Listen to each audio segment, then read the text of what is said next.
Hoy vemos escenas que hace años parecían impensables. Altos funcionarios de Estados Unidos reunidos en el Palacio de Miraflores con figuras centrales del chavismo como Delcy Rodríguez y Diosdado Cabello. Si el objetivo era o es la democracia en Venezuela, ¿por qué la administración Trump parece sentirse más cómoda negociando con un régimen parcialmente descabezado que con una oposición que ganó las urnas el 28 de julio del 2024? Vamos a analizar el escenario de la política venezolana en este momento. Como invitado del día, él es Antonio de la Cruz, director de Inter-American Trend. Bienvenido a mi programa Cara a Cara por Impacto Venezuela. Gracias por aceptar la invitación. ¿Cómo estás? Muy bien, gracias Mil por la invitación. Fíjate, ¿qué es lo que está pasando ahorita entre las relaciones entre Washington y Venezuela, Caracas? Es una relación principal, es la diferencia entre lo que es la legitimidad política que se genera en las urnas y la capacidad administrativa del Estado, que es el control que tiene hoy la continuidad administrativa del régimen anterior. ¿Por qué? Porque, como dijiste, la democracia, la oposición democrática ganó esa legitimidad el 28 de julio, pero el aparato estatal, ministerio, Fuerza Armada, sistema judicial y empresas como PDVSA sigue controlada por la estructura que quedó del chavismo madurismo. Después de la captura de Nicolás Maduro, el 3 de enero de este año, por fuerzas estadounidenses, el sistema institucional venezolano no colapsó. El poder fue asumido por Delcy Rodríguez como presidenta interina, designada por los Estados Unidos, y ese mismo aparato estatal siguió funcionando. Por eso Washington negocia con Miraflores porque son quienes pueden ejecutar las decisiones hoy. Y recordemos que eso se ha establecido en tres fases. La estabilización, que significa poder, ¿verdad?, tener un país que no exista caos. La recuperación económica, que vayan las inversiones al país, y ya han apuntalado a la industria petrolera y ahora a los minerales. Y después la transición política, que quiere decir esto a través de una elección.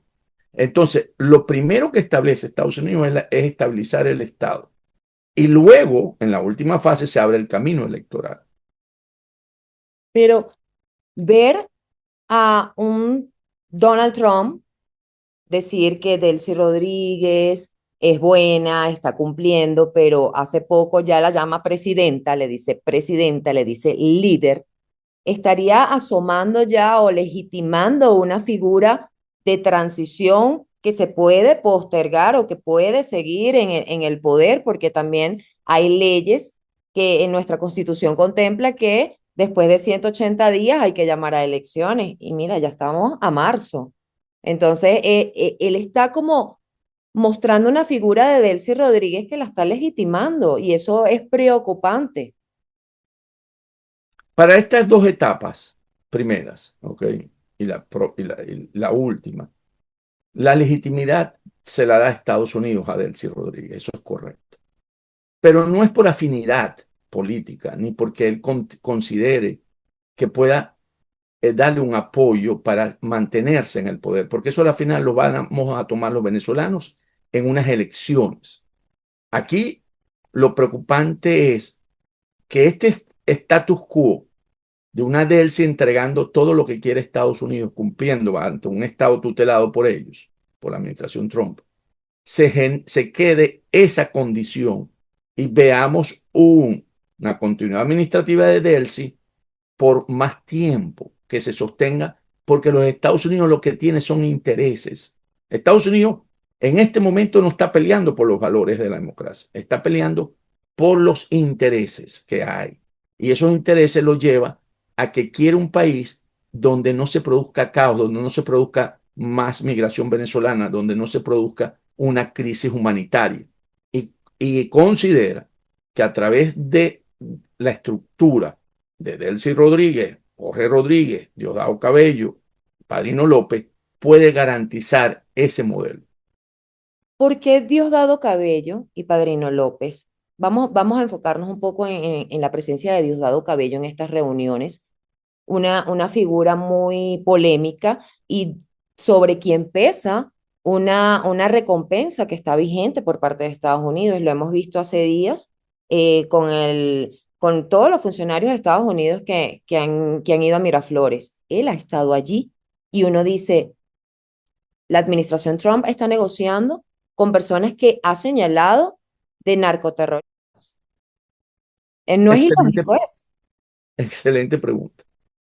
¿Qué- ¿Cómo podemos ver a Diosdado Cabello? Es cierto que tiene una recompensa por su captura de 25 millones, o es hoy el terrorista con mayor precio sobre su captura, según los Estados Unidos.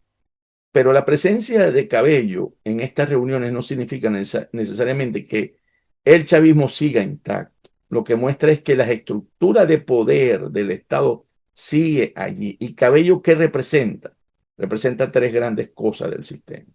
Influencia en los sectores de la Fuerza Armada por su promoción que está ya, fue desplazada, pero el hermano, la promoción del hermano es hoy la que está comandando en la SODI, en los REDI, ¿verdad?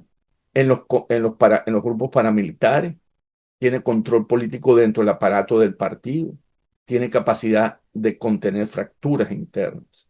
¿Y qué ocurre? Que en estas transiciones políticas ocurre algo similar. Figuras del antiguo régimen participan en la fase inicial para evitar el colapso institucional.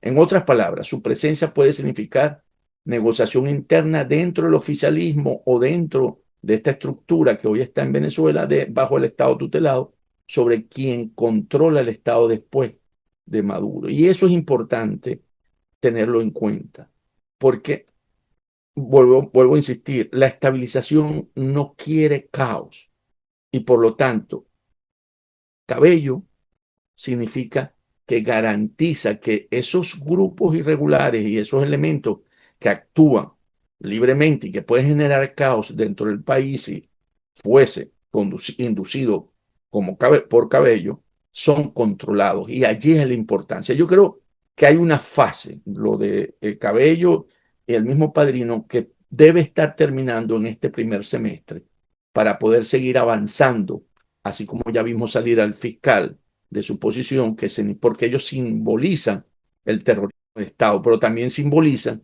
el control de esas estructuras irregulares que pueden generar caos dentro de Venezuela. O sea, ¿lo ves saliendo como de ese cargo de ministro de Interior, Justicia y Paz o visualiza que Estados Unidos en un determinado momento pueda llevárselo, como hizo con Nicolás Maduro? La recompensa sobre su captura lo limita, porque ¿en qué sentido? En no poder ponerse creativo en sabotear esta transición, porque Estados Unidos ha demostrado que tiene las capacidades para extraerlo, así como hizo con Maduro y así como neutralizó a el Ayatollah en Irán. Entonces, con esas dos experiencias, Cabello sabe que él no puede tener dibujo libre, él tiene que seguir el libreto de los Estados Unidos. Pongamos el ejemplo de la foto que hubo con el secretario del Interior, donde él está sentado escuchando dentro de ese, ¿verdad?, escenario, porque básicamente quien estaba sentado allí era el jefe de la parte minera. El secretario del Interior es el jefe de la parte de la minería y sabemos que hay grupos irregulares que controlan la minería en Venezuela. Entonces, aquí hay una serie de mensajes y de manejos internos que vemos que para Cabello es sumamente difícil salirse de eso. No lo veo si cumple con su misión de que esta transición se dé controlada, ¿verdad? Sin, ¿verdad?, ninguna irrupción. Cabello podría tener una cierta libertad, porque vuelvo a insistir, los Estados Unidos lo que tienen son intereses. Si estas reuniones terminan en el levantamiento definitivo de sanciones a cambio de promesas vacías, ¿qué camino le queda a María Corina Machado y a Edmundo González Urrutia? ¿Se arriesgan a quedar como figuras decorativas en un proceso de normalización forzada? Excelente pregunta, fíjate. El rol de María Corina Machado, que es la legitimidad, y Edmundo González Urrutia. La última fase es el proceso electoral. Entonces, ¿Cuáles son los riesgos? Los riesgos son que no alcancemos esa tercera fase porque nos acostumbremos a vivir con un esquema tutelado, un país tutelado, donde Delcy Rodríguez, Jorge Rodríguez cumplen con los mandatos, ¿verdad?, del poder de los Estados Unidos y que se acomode la sociedad a ese status quo. El venezolano hasta ahora no ha planteado adaptarse al status quo. Siempre ha planteado que las confrontaciones y las crisis se resuelven vía electoral. Lo vimos con el alzamiento de Chávez, lo vimos con las cosas que han sucedido en estos 25 años. El venezolano resuelve su diferencia a través de las elecciones. Entonces, ¿qué quiere decir esto? Que María Corina Machado y Edmundo González Urrutia, que tienen la legitimidad, pueden hoy tener el espacio y el tiempo para empezar a generar que la sociedad civil que quiere una respuesta a través de las elecciones, adelantar ese paso, porque lo que está originalmente diseñado es que suceda esa última fase en 24 meses, 18 meses. Pero si la sociedad civil venezolana muestra madurez en su comportamiento político y social, yo creo que se pueden dar las condiciones para adelantar esa fase, que es la que se necesita para que las inversiones que tanto quiere Estados Unidos lleguen a Venezuela. Estamos hablando de 80.000 millones de dólares, 100.000 millones de dólares, se dé bajo un gobierno legítimo, porque mientras no exista legitimidad, las grandes inversiones no van a ir a Venezuela. Y hoy, con el escenario en el Medio Oriente, con Irán, es necesario que esa potencial, esos recursos que hay en Venezuela, sean desarrollados dentro de un tiempo lo más rápido posible. Y allí donde yo creo que María Corina Machado y Edmundo González tienen una voz, regresar a Venezuela, plantear que los venezolanos queremos tener una solución por los venezolanos. Y creo que aquí hay que verlo en una perspectiva elevada. Hay que verlo en cierto. Si Estados Unidos legitima desde el punto de vista del control a Delcy, no las urnas, yo no veo hoy ningún inconveniente en que María Corina Machado y Edmundo González Urrutia asuman la otra parte de la legitimidad y planteen un encuentro para una solución a la venezolana. Y yo, siendo María Corina Machado, plantearía una reunión con Delcy Rodríguez para buscar la mejor vía de resolver esto lo antes posible. ¿Por qué? Delcy no le conviene, porque en algún momento su estructura, Delcy hoy no tiene respaldo popular y las inversiones no van a llegar al país. Y a Delcy le mostraron ya que hay un caso, ¿verdad?, que les tiene aquí en Estados Unidos por corrupción y manejo doloso de los dineros. Entonces, yo lo que creo es que viéndolo en un contexto dentro más amplio entre la sociedad venezolana, tenemos que confluir a generar la respuesta que requiere el país, que es llegar a un proceso de elecciones, pero tenemos que mostrar que los Estados Unidos diga ya ese pueblo venezolano tiene todas las condiciones para resolver su situación interna, porque mientras los Estados Unidos vean que no se generan las soluciones propias internas, que se genera conflicto, que se genera caos, que se genera una situación inestable, va a seguir sosteniendo estas tres fases y van a ocurrir el proceso electoral como lo han pensado ellos hasta ahora en 24 meses. Quiero insistir en algo, Antonio, y es que Donald Trump, presidente de Estados Unidos, ha presentado a figuras de la oposición como Enrique Márquez en representación de ese simbolismo de lo que ocurrió, de los logros que ha hecho sobre Venezuela en materia de derechos humanos, aunque vemos que ha puesto el petróleo por encima de los derechos humanos, o por lo menos eso es lo que yo más o menos visualizo en este momento con todas esas reuniones y todo lo que normalmente dice. Pero usted me dice que María Corina Machado regresa, sí, ella dijo que en unas semanas regresa a Venezuela, pero también usted habla de no conflicto, pero Delcy Rodríguez y Diosdado Cabello dijeron, si ella pisa Venezuela, ella tiene que enfrentar a la justicia, porque ella ha llamado a la invasión, a la intervención y a todo esto. Entonces ellos dicen, ella tiene que enfrentar a la justicia y sabemos cómo es la justicia en este momento. Dicen que está transicional la justicia también, ¿no? Por lo que pasó con el fiscal, que lo removieron, lo pasaron otra vez a la Defensoría del Pueblo, etcétera, pero siguen siendo las mismas caras los que manejan el sistema de justicia en el país. Entonces, si ella llega a entrar, si es que la dejan entrar, ¿cómo es eso de enfrentar a la justicia? ¿Cómo visualiza ese escenario?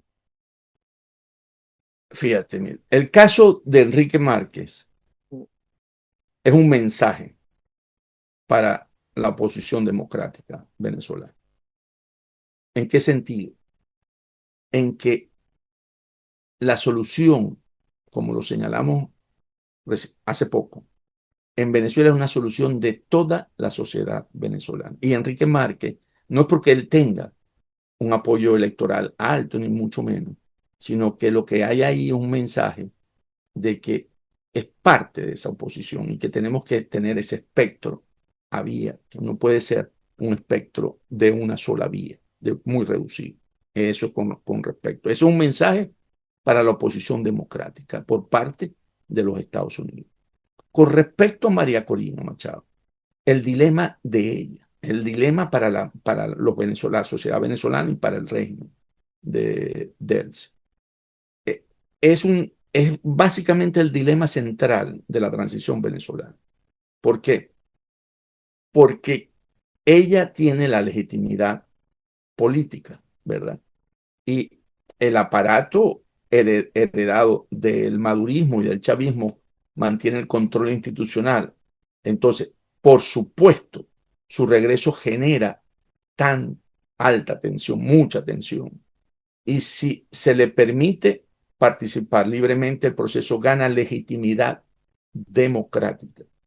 Pero si se le intenta excluirla o judicializarla, como lo estás planteando, la transición corre el riesgo de convertirse en una normalización del poder hoy existente sin respaldo popular real. Al final, la verdadera prueba de esta transición es muy simple. Si ese poder y ese Estado tutelado acepta competir en elecciones libres con quienes representan el voto de los venezolanos. Pero vamos a poner un ejemplo. María Corina Machado regresa y la ponen presa. Vamos a poner en el extremo. María Corina Machado es hoy la Premio Nobel de la Paz. Eso remueve el ámbito internacional. Vas a crear caos. Internamente eso no lo vas a poder controlar. Las movilizaciones internas dentro de Venezuela, porque ella es la que representa hoy la voluntad de los venezolanos. Vas a tener caos dentro de Venezuela. Y hemos dicho que en esta primera fase de estabilización, lo que no quiere el presidente Trump es caos. Entonces, si eso llegase a ocurrir, le van a decir a Delcy, Delcy, ¿qué fue lo que no entendiste? Y Delcy es la que empieza a tener problemas, porque ella no está ahí, porque ella tiene legitimidad, ella está ahí porque la escogieron para que hiciera esto que está haciendo. Entonces, cuando yo veo ese escenario de, de que María Corina Machado corre el riesgo de ser presa y me pongo a evaluar los factores que interactúan, es muy poco probable que Delcy tenga esa posibilidad de hacer. Muy poco. Yo no digo cero, porque siempre hay creativos, pero es muy poco, porque lo que conlleva esa decisión es a caos. Y lo que menos quiere Estados Unidos en esta fase es caos. Y te voy a poner el otro ejemplo, a pesar de quererlo mucho, porque conozco a Guanipa.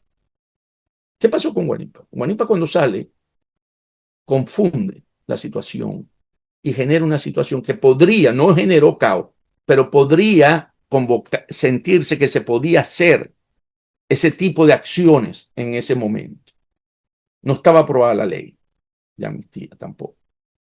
Y actuaron el régimen, ¿verdad? Como sabemos. Y después, cuando él sale, lo llevan a Maracaibo, está en su casa, es el primero que le quitan el, ¿cómo se llama? El anillo, el grillete, Billete y él electrónico. está hablando, porque es que podemos hacer los planteamientos dentro de la sociedad civil sin generar caos. El que genere caos de ambos bandos va a tener el rechazo de los Estados Unidos y va a ser enfrentado, o bien sea, si es la posición democrática, a través de Delcy, y se van a hacer los locos, los Estados Unidos, o bien sea si es Delcy, Diosdado o Padrino, que tienen causas abiertas aquí en Estados Unidos. Entonces, o nos entendemos como sociedad y mostramos madurez política y social para poder decidir nuestro destino o no, o seguiremos siendo un Estado tutelado. Para finalizar, Antonio, me voy un poco hacia lo que es Irán, el efecto dominó, lo que llaman el efecto dominó. Donald Trump ha demostrado en esta gestión que quiere reorganizar todo, ¿no? A su manera.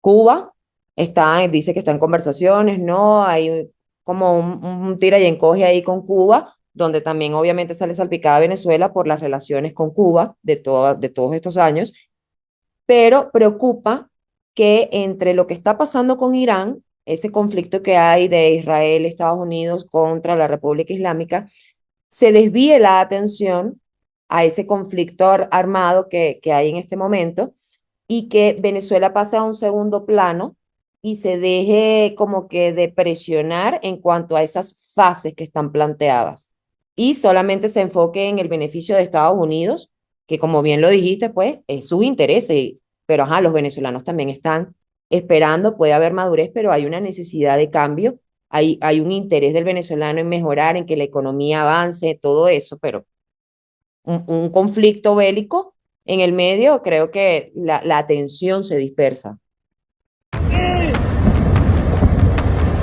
Estados Unidos intervino en Venezuela, también en Irán. Cuba será la próxima. Que intervenga Estados Unidos.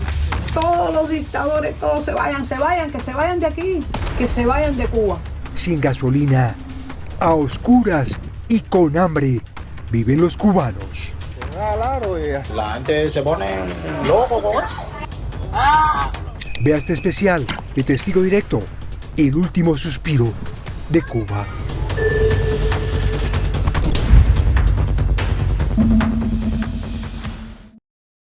Fíjate, Irán, ¿qué hace lo que ocurre en Irán? El estrecho de Hormuz. El estrecho de Hormuz pasa por ahí el 20% de los barriles de petróleo. El mundo consume aproximadamente 100 millones de barriles de petróleo al día y ahí pasan 20 millones de barriles. Al tener esa fragilidad, ¿verdad? El Medio Oriente, porque definitivamente yo estoy seguro que el presidente Trump va a resolver conjuntamente con Israel la situación en Irán. Va a tomar a lo mejor un poco, un poco de tiempo, no en la crisis del estrecho de Hormuz, porque esa la están resolviendo con garantizando los seguros de los cargueros, ¿verdad? Los tanqueros, que es básicamente lo que ocurrió, que los seguros le quitaron la garantía a los tanqueros, entonces ellos se pararon, por supuesto, al no tener la carga asegurada, no van a pasar, pueden tener un riesgo, ahí no es un problema de estructura, de producción, ¿verdad? Porque hay suficiente producción para el mercado. Entonces, ¿qué ocurre? Más bien, Venezuela se vuelve a convertir atractiva, porque tienen que buscar diversidad en la fuente de suministro. Entonces, ¿qué es lo que pasa? Aquí lo que se plantea, entonces, tenemos que aumentar la producción petrolera en Venezuela y de gas lo más pronto posible. ¿Por qué? Porque necesitamos tener fuentes alternas, porque se va a volver una zona donde a lo mejor van a quedar grupos irregulares en Irán que van a estar perturbando el mercado petrolero en esa zona, ¿verdad? Van a perturbarlo por sus acciones terroristas. Entonces, Venezuela se vuelve otra vez un actor fundamental. Y aquí entonces tú te dices, ok, pero para desarrollar esas reservas, que son las más grandes del mundo, necesito inversión. Por eso digo, aquí lo que hay que acelerar es la fase de la elección, de la legitimidad. Porque para llevar 100.000 millones de dólares que te puede alcanzar en Venezuela a la vuelta de 5, 6, 7 años, una producción de unos 3 millones de barriles, ¿verdad? Necesitas tener la seguridad jurídica. Y entonces, hoy, lo que deben estar pensando aquí la gente en Washington es cómo facilitamos esto más rápido. Y ahí se vuelve, y vuelvo a insistir, ahí es donde juega el rol importante la oposición democrática, porque es la que le da esa estabilidad, esa seguridad. Te pongo otro ejemplo, así, disruptivo. ¿Qué pasa si más bien ya no es Delcy porque esto va a tomar un tiempo, la que conduce esta transición, sino una junta de gobierno donde esté representado el Mundo González Urrutia, que es el que tiene la legitimidad? Entonces yo combino control con legitimidad. Y se podría dar, porque hoy las soluciones no son las mismas del pasado. Cuando vimos lo del el estrecho de Hormuz, yo que soy petrolero, dije, wow, aquí jugaron los iraníes sin haber movido un tanque, le pusieron una presión a la guerra. Pero ¿qué hizo Trump? Dijo, le dio orden a la aseguradora estadounidense del Estado a que asegurara la carga. Y dijo, y si es necesario, la Armada va a acompañar a los buques cargueros. Entonces, interesante. Esa es una solución distinta a lo que hay tradicionalmente, porque antes, ¿qué hacíamos? Nos paralizamos ante el miedo de que ese estrecho iba a controlar el flujo de 20 millones de barriles día.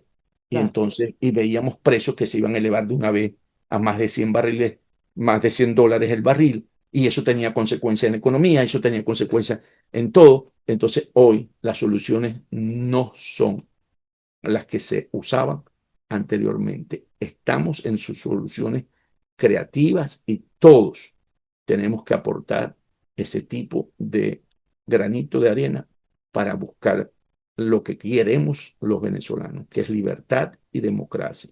Y allí yo creo que está la piedra, lo que está fundamental, donde está el lado que tenemos que buscar.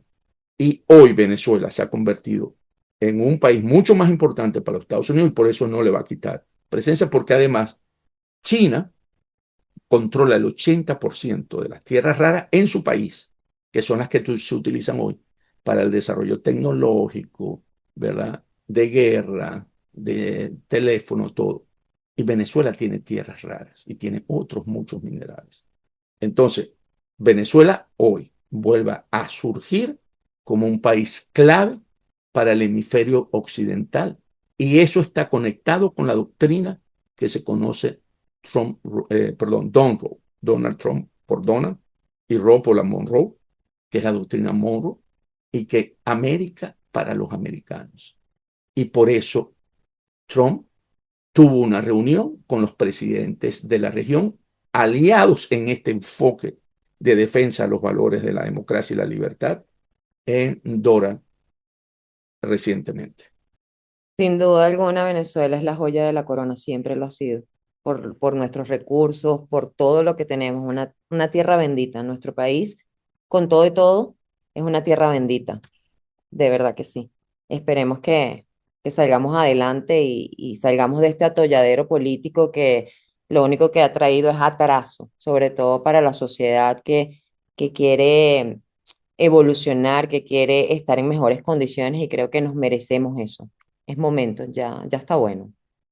¿De acuerdo? Yo creo que los venezolanos, esta experiencia, nosotros, de el exterior, de interna, todas las dos son válidas, fortalece esa idiosincrasia venezolana y que somos un pueblo de paz, porque en otros contextos nos hubiéramos matado, hubiera habido una guerra civil y siempre hemos buscado la solución a través de los procesos electorales. Sí. Y creo que todo ese conocimiento, porque es transversal en todos los sectores, los que vinieron a hacer inversiones afuera, los que se han ganado montando emprendimiento en los distintos países, los que han tenido que recurrir a hacer personal en los sectores de servicio. Todo eso va a enriquecer mucho la nueva Venezuela. Así es. Amén. Que así sea. Antonio de la Cruz, director de Inter-American Trend, muchísimas gracias por acompañarme en mi programa Cara a Cara. Espero tenerte más adelante y seguir conversando sobre los escenarios en Venezuela. Muchas gracias, Mil. Un gran placer siempre estar contigo y tu audiencia. Encantada. A toda mi audiencia también, muchas gracias por acompañarme cada domingo en este su espacio sin censura. Para más, visiten www.impactovenezuela.com y nuestras redes sociales @impactove. Soy Mildred Manrique, nos vemos el próximo domingo.